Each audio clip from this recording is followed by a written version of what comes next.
महंत रविंद्र दास जी, दीनदयाल उपाध्याय गोरखपुर विश्वविद्यालय की कुलपति प्रोफेसर पूनम टंडन जी, महाराणा प्रताप शिक्षा परिषद के अध्यक्ष पूर्व कुलपति प्रोफेसर उदय प्रताप सिंह जी, शिक्षा परिषद के उपाध्यक्ष वरिष्ठ अधिवक्ता श्री राजेश मोहन सरकार जी, महायोगी गोरखनाथ विश्वविद्यालय के कुलपति major general doctor Atul Vajpayee ji, आज के इस समारोह में उपस्थित सभी पूज्य संतजन, महाराणा प्रताप शिक्षा परिषद के सभी संस्थाओं के प्रधानाचार्य, उनके आचार्यगण, शिक्षकगण और प्यारे बच्चों और अन्य सम्मानित अतिथिगण,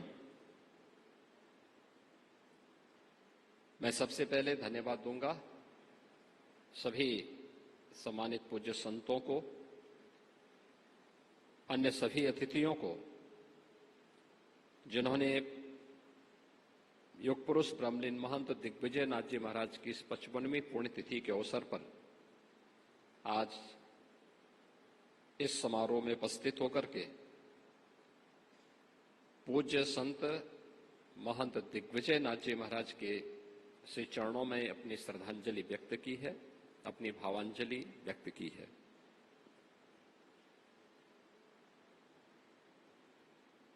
पूज्य महंत अवेद्यनाथ जी महाराज की पुण्यतिथि कल है और समारोह कल इसी स्थान पर आयोजित होगा। हम सब देख रहे हैं दोनों संतों का पूरा जीवन देश के लिए और धर्म के लिए समर्पित था।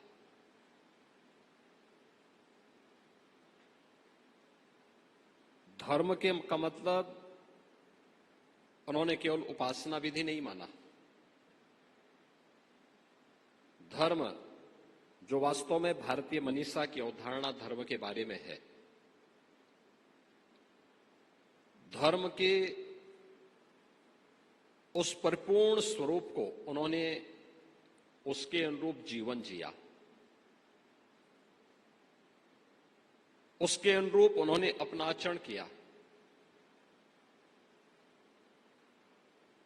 एक संत की भूमिका समाज में मार्गदर्शक की किस रूप में हो सकती है, इसके लिए ब्रह्मलीन महंत दिग्विजयनाथ जी महाराज ने, ब्रह्मलीन महंत अवेद्यनाथ जी महाराज ने अपना पूरा जीवन समर्पित करते हुए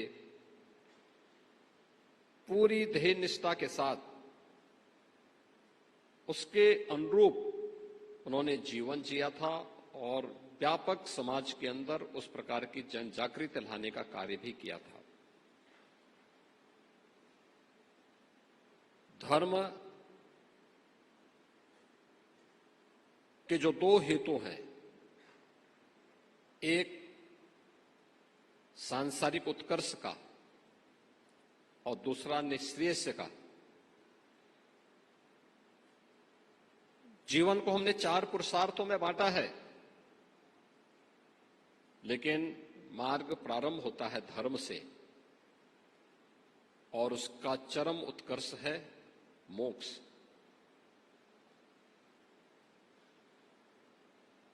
धर्म के उन लक्षणों को अंगीकार करते हुए उसके अनुरूप जीवन जीते हुए उनका पूरा जीवन समर्पित था। सांसारिक उत्कर्ष के लिए क्या कुछ आवश्यक है, इसके लिए एक सभ्य समर्थ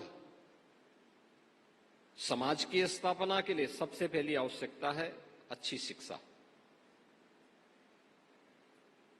जब ये देश स्वतंत्र था तब महाराणा प्रताप शिक्षा परिषद की स्थापना 1932 में उन्होंने गोरखपुर में कर दी थी। 1932 में महाराणा प्रताप शिक्षा परिषद की स्थापना होती है और महाराणा प्रताप शिक्षा परिषद ने इसके बाद अपनी यात्रा प्रारंभ की। लेकिन शिक्षण संस्थान ये केवल नाम के लिए नहीं, धनोपार्जन के लिए नहीं, ये माध्यम बने लोक कल्याण का।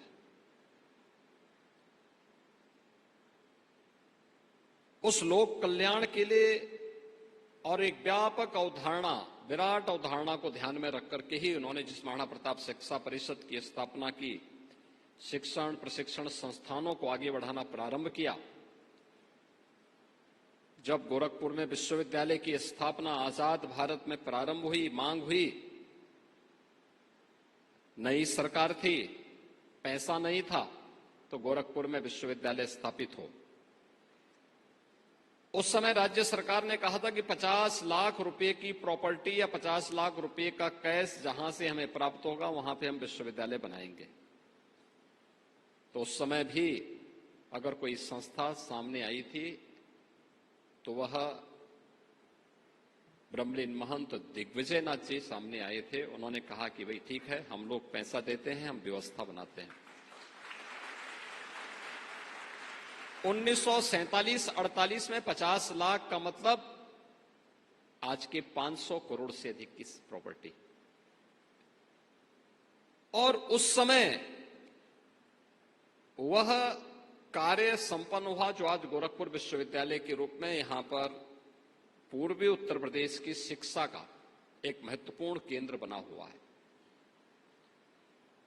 आज भी महाराणा प्रताप शिक्षा परिषद अपने 4 दर्जन से अधिक शिक्षण प्रशिक्षण और स्वास्थ्य संबंधी संस्थाओं को संचालित कर रही है। स्वतंत्र भारत में बालिकाओं की शिक्षा हो, गोरखपुर में महिला डिग्री कॉलेज, महाराणा प्रताप बालिका विद्यालय, ये सभी उस समय उन्होंने स्थापित की थी। तकनीकी शिक्षा हो, इसके लिए 1956 में महाराणा प्रताप पॉलिटेक्निक की स्थापना। ट्रेडिशनल मेडिसिन के लिए भी कार्य हो, 1960 के दशक के प्रारंभ में ही आयुर्वेद कॉलेज की स्थापना। ये सभी प्रकल्प एक साथ चलते रहे, ये निरंतर आगे बढ़ते रहे, जिसे बाद में पूज्य गुरुदेव महंत वेद्यनाथ जी महाराज ने आगे बढ़ाने का काम किया था। वे निरंतर इस उद्देश्य को लेकर के कार्य करते रहे। एक तरफ समाज के निर्माण के लिए कार्य करना है, दूसरी तरफ समाज की विकृति को दूर करते हुए एक लंबे समय तक समाज कैसे सुरक्षित रहे। हम सनातन धर्म की रक्षा करने के लिए भारत की एकता और एकात्मता को बनाए रखने में कैसे सफल हो सकते हैं, इसके लिए भी उनके जन जागरण के कार्यक्रम चलते रहे। बिना किसी से रुके, बिना डिगे, बिना झुके, बिना किसी की परवाह के बगैर कोई साथ में सहयोग करता था तो, नहीं करता था तो। अछूतोद्धार के लिए कार्य करना है, छुआछूत अस्पृश्यता के खिलाफ आवाज उठानी है। कोई अकेले व्यक्ति बड़ी निर्भीकता के साथ उस आवाज को उठा सकता हो, महंत दिग्विजयनाथ जी महाराज और महंत वेद्यनाथ जी महाराज, जो उस समय की सरकारों की परवाह भी नहीं करते थे और जिन्होंने उस समय के समाज की उन रूढ़िगत जो मान्यता थी उसकी भी परवाह नहीं की, लगातार बोलते रहे, लगातार करते रहे। परिणाम आज हम सबके सामने है। गोरक्षपीठ इन पूज्य आचार्यों के नेतृत्व में नाम के लिए नहीं काम करता है। हर काम देश के नाम होना चाहिए, हर काम सनातन धर्म के नाम होना चाहिए और इन पूज्य संतों की साधना और उनके संकल्पों का एक परिणति थी जब 5 सदी के बाद अयोध्या में श्री राम जन्मभूमि पर प्रभु राम लला का भव्य मंदिर निर्माण के साथ ही रामलला विराजमान हुए। हम आभारी हैं आदरणीय प्रधानमंत्री मोदी जी के, पूज्य संतों के, राष्ट्रीय स्वयंसेवक संघ और विश्व हिंदू परिषद के, जिन्होंने इस पूरे आंदोलन को एक नई दिशा दी और आज अयोध्या में वह संकल्प पूरा होता है। एक प्रकार से हमारे पूज्य संतों की संकल्प की पूर्ति होती है। और संत जब किसी संकल्प को लेते हैं तो संकल्प तो पूर्ण होना ही था और संकल्प पूरा हुआ। अयोध्या में रामलला का विराजमान हो गया, पूरी अयोध्या धाम जगमगा रही है। और इसीलिए इन सब बातों से ऊपर उठ करके, इन सब बातों से अलग उठ करके, नाम के लिए नहीं होता है,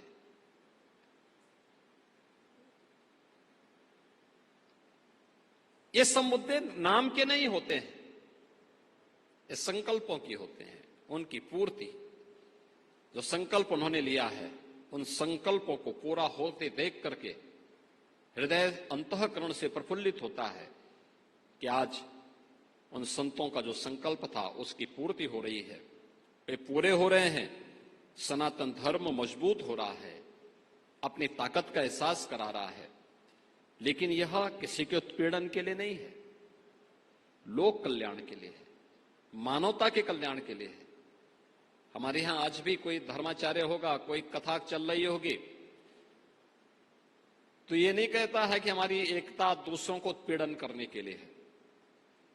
वो यही कहता है धर्म की जय हो, अधर्म का नाश हो, प्राणियों में सद्भावना हो और विश्व का कल्याण हो। हमने ये नहीं कहा कि हमारी जय इसलिए हो जिससे हम किसी को प्रताड़ित कर सके, यानी हमारे देश की जय या हिंदू धर्म की जय इसलिए न हो कि हम किसी को उत्पीड़न करें, नहीं, जय इसलिए हो जिससे विश्व मानवता के कल्याण का मार्ग सनातन धर्म कर सके। और विश्व मानवता का ही नहीं, सनातन धर्म तो इस संपूर्ण सृष्टि के चराचर जगत के कल्याण के कल्याण का मार्ग प्रशस्त करता है। और यही तो महानता है हमारी, और यही कारण है कि सम और विषम परिस्थितियों के बावजूद यह धर्म तमाम आक्रांताओं के द्वारा सम विषम परिस्थितियों का सामना करते हुए भी आज भी जीवित है और आगे भी अपनी इस जीवंतता को बनाए रखेगा, कोई संदेह नहीं होना चाहिए। उतार चढ़ाव आते हैं, बीच बीच में कुछ आंधी तूफान आते हैं, कभी बहुत ज्यादा हीट वेव चले तो इसका मतलब ये थोड़ा होता है कि हमेशा ही हीट वेव चलेंगे। कभी अतिवृष्टि हो गई या ओलावृष्टि हो गई तो इसका मतलब ये थोड़े कि हमेशा ही ओलावृष्टि होती रही, वो एक आपदा है। ऐसे जीवन में आपदाएं आती है, लेकिन आपदा का सामना करते हुए फिर से उठ खड़े होकर के चलने की सामर्थ्य दुनिया के अंदर किसी के में है तो सनातन हिंदू धर्मावलंबियों में है, भारत में है। भारत ने इन प्राकृतिक थपेड़ों को तो झेला ही है, मानवीय आक्रांताओं के हमलों को भी जिस निर्ममता के साथ वे आए थे उसी सद्भावना के साथ उन्हें विदा भी किया। वे आक्रांता बनकर के आए थे, लेकिन भारत ने पूरी सद्भावपूर्ण तरीके से उन्हें यहां से विदा करके भेज दिया। आज भारत स्वतंत्र है। ये भारत की यही तो महानता है कि हम विपरीत परिस्थितियों का सामना करने की सामर्थ्य रखते हैं। और अगर इसका एक और नमूना देखना हो तो इस सदी की सबसे बड़ी महामारी के दौरान आप देख सकते हैं, कोरोना इस सदी की सबसे बड़ी महामारी थी। मानवीय क्षति कुछ हुई और मुझे लगता है कि उन सब के प्रति हमारी सहानुभूति होनी चाहिए, लेकिन दुनिया अभी तक कोरोना जैसी महामारी से उभर नहीं पाई। कोरोना का वायरस समाप्त उभर नहीं पा रही है, लेकिन भारत तेजी के साथ दौड़ रहा है, तेजी के साथ दौड़ रहा है। दुनिया इस बीमारी के सामने, इस महामारी के सामने पस्त हो चुकी थी, लेकिन भारत के अंदर हमारा ग्रामीण समाज तो इससे पूरी तरह अछूत था, यानी कहीं भी उसके दूर दूर तक बीमारी नहीं पटक पाई, क्योंकि हमारा रहन सहन, हमारा खान पान, हमारी धार्मिक पद्धति, हमारी पूजा पद्धति, हमारे नियम और संयम से रहने की जो व्यवस्था है, ये हम सबको उसके योग्य बनाती है, उसके अनुरूप बनाती है कि हम हर सम विषम परिस्थिति का सामना कर सकते हैं। और यही कारण है कि आज भी हम पूरी सुरक्षा के साथ, मजबूती के साथ अपना जीवन यापन कर रहे हैं। न जाने कितने कोरोना जैसे वायरस आते होंगे, तमाम आते तो हैं, कभी इंसेफ्लाइटिस के नाम पर, कभी डेंगू के नाम पे, कभी मलेरिया के नाम पे, कभी किसी अन्य उसके नाम पर। आक्रांताओं के ही सपनों को साकार करने के लिए बहुत सारे लोग, कोई आतंकवाद के नाम पर आता है, कोई नक्सलवाद के नाम पर आता है, कुछ अलगाववाद के नाम पे आता है, लेकिन भारतीय समाज उसको पूरी तरह विलीन कर देता है। वे स्वयं ही अपने अस्तित्व के लिए जूझते हुए दिखाई देते हैं। और इसीलिए आज जब हम पूज्य महंत दिग्विजय नाथ जी महाराज की 55वीं पुण्यतिथि के समारोह के कार्यक्रम में जुड़े हुए हैं, आज से 55 वर्ष पूर्व अपने भौतिक देह से हमारे बीच में नहीं, लेकिन उन्होंने जो नींव रखी भारत के लिए, भारतीयता के लिए, सनातन हिंदू धर्म के लिए, पूर्वांचल के विकास के लिए, गोरखपुर के विकास के लिए, गोरखनाथ मंदिर और नाथ पंथ संप्रदाय के लिए, खड़ दर्शन संप्रदाय के लिए, आज भी एक नई प्रेरणा है, एक नई प्रेरणा है, और उससे प्रेरित होकर के हम सब आगे बढ़ रहे हैं। आज भी उनका पुण्य स्मरण हमें आगे बढ़ाता है। पूज्य महंत दिग्विजय नाथ जी महाराज का जन्म तो मेवाड़ की उस वीर भूमि पर हुआ था, जिन्होंने देश और धर्म के लिए अपना सर्वस्व न्यौछावर किया। मात्र 5 वर्ष की उम्र में वे देवयोग से गोरखपुर आए। गोरखपुर को उन्होंने अपनी कर्म साधना की स्थली बनाया। अपनी आध्यात्मिक साधना के साथ साथ उन्होंने यहां से आजादी की लड़ाई में भी योगदान दिया, धर्म के मूल्यों की स्थापना के लिए भी अपना योगदान दिया, यहां के भविष्य को बनाने के लिए शिक्षण प्रशिक्षण संस्थाओं की स्थापना के कार्यक्रम को भी आगे बढ़ाया, और जीवन पर्यंत उन मूल्यों के लिए, उन आदर्शों के लिए लड़ते रहे। और सचमुच आज अच्छा लगता है जब उन महापुरुषों के एक एक संकल्प की पूर्ति होती है, एक एक संकल्पों की पूर्ति होती हुई दिखाई देती, तो लगता है कि इन पूज्य संतों की जो दृष्टि थी वह भौतिक दृष्टि मात्र नहीं थी, एक दिव्य दृष्टि थी। वह दिव्य दृष्टि जो आज हम सबको दिखाई देती है। 1949 में उन्होंने देखा था कि अयोध्या में राम मंदिर बनेगा। आखिर 22 जनवरी 2024 को 22 जनवरी 2024 को अयोध्या में राम मंदिर का निर्माण हो गया। रामलला विराजमान हो गए। 5 सदी के उपरांत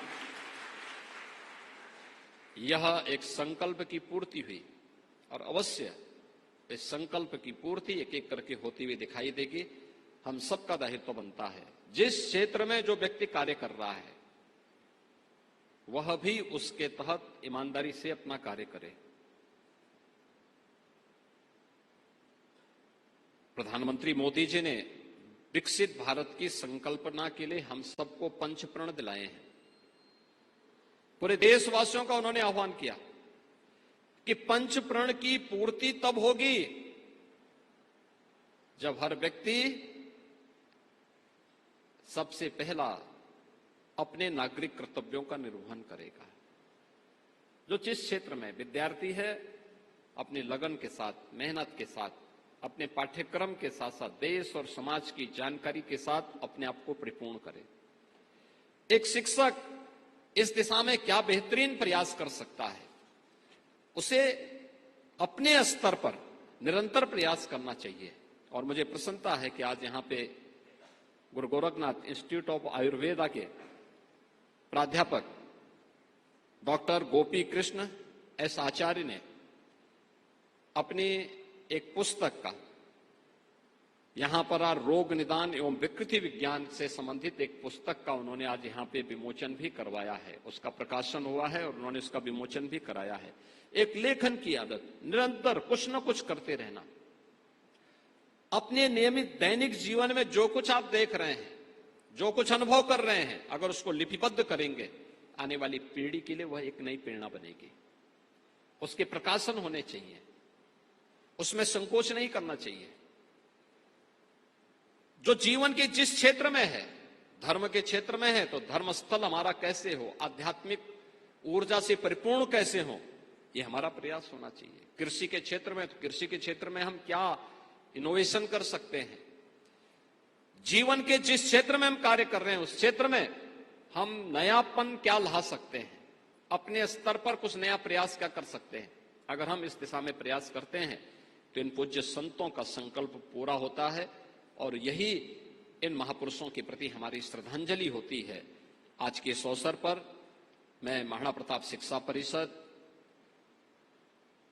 गोरक्षपीठ और जितने भी हमारे खड़ दर्शन संप्रदाय हैं, नाथ पंथ हैं, इन सभी पूज्य संतों की ओर से जो आज अपने विचार व्यक्त किए गए हैं, इसके लिए इनके प्रति हृदय से धन्यवाद देते हुए पूज्य महंत दिग्विजय नाथ जी महाराज को उनके 55वीं पुण्यतिथि के अवसर पर उनकी स्मृतियों को कोटि कोटि नमन करते हुए उन्हें विनम्र श्रद्धांजलि अर्पित करता हूं। धन्यवाद। जय हिंद। बहुत बहुत धन्यवाद पूज्य महाराज श्री। इस सारगर्भित